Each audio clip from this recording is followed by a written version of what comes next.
இனிப்பு மாங்காய் தொக்கு எப்படி வைக்கிறதுன்னு பார்க்கலாம். பேன் அடுப்பில் வச்சுருக்கேன்.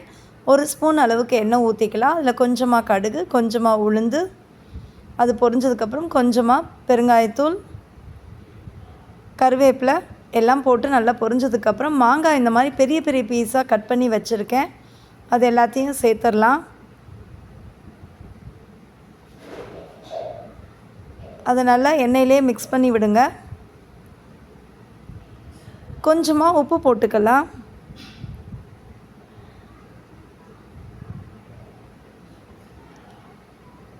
ஒரு ஸ்பூன் அளவுக்கு மிளகாய்த்தூள் போட்டுக்கலாம். சின்ன ஸ்பூன் அளவு தான் போட்டிருக்கேன் நான்.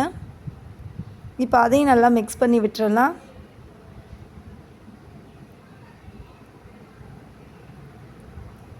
நல்லா வதக்கி விட்டதுக்கப்புறம் கொஞ்சமாக தண்ணி ஊற்றி இதை மூடி வச்சிடலாம்.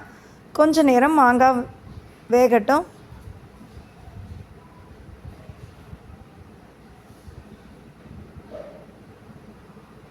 மாங்காய் சீக்கிரம் வெந்துடும்.